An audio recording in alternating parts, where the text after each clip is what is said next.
मेरी सहयोगी गीता मोहन ने ईरान के विदेश मंत्रालय के प्रवक्ता इस्माइल बाघई से खास बातचीत की। Let's begin with the biggest question that everybody is now asking. Are you in talks? Is Iran in talks with the US, direct or indirect? Yeah, thank you. As we have made it clear yesterday, there is no talks or negotiations between Iran and the United States, as it has not been such a negotiation for the past 25 days of their illegal war against Iran.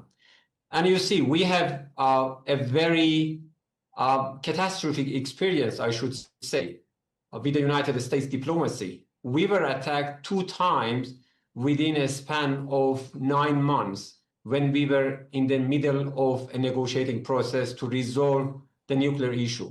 So this was a betrayal of diplomacy. It is a very famous phrase in Iran right now because it happened not once, but twice. So no one can trust the United States diplomacy.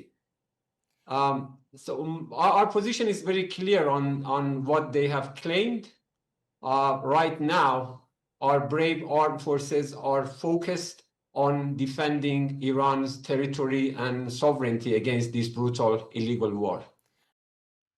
Pranay मेरे सहयोगी लगातार जुड़े हुए हैं। प्रणय, देखिए, इस्माइल बाघई तो किसी भी बातचीत से पूरी तौर से नकार रहे हैं, किसी भी बातचीत को, और ये कह रहे हैं कि हमारे साथ विश्वासघात हुआ है। There's been a betrayal in diplomacy.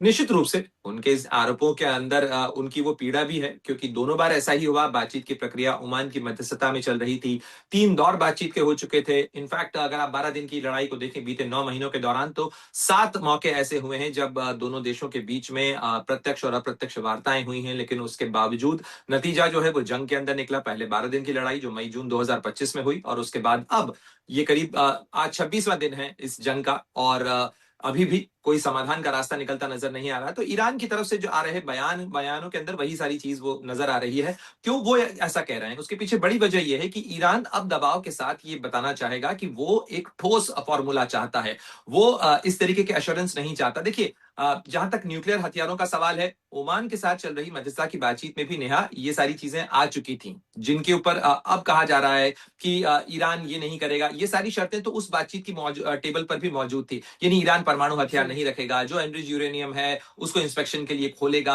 IAEA के जो इंस्पेक्टर्स हैं वो वहां पर पहुंचेंगे। साथ ही अमेरिका की तरफ से भी कहा गया था कि हमने प्रस्ताव दिया है, यदि आप ऊर्जा बनाना चाहते हैं तो हम ज्वाइंट वेंचर करने के लिए तैयार हैं। ये सारी बातें हुई थी, लेकिन उसके बावजूद नतीजा जंग के अंदर आया। तो अब ईरान की कोशिश यही है नेहा कि उसको एक ठोस आश्वासन मिले, और उनको ये आश्वासन मिले कि अगली बार ईरान पर सैन्य कार्रवाई नहीं की जाएगी। इसका वो अश्योरेंस चाहते हैं। बहुत बहुत शुक्रिया इस तमाम जानकारी के लिए आपका।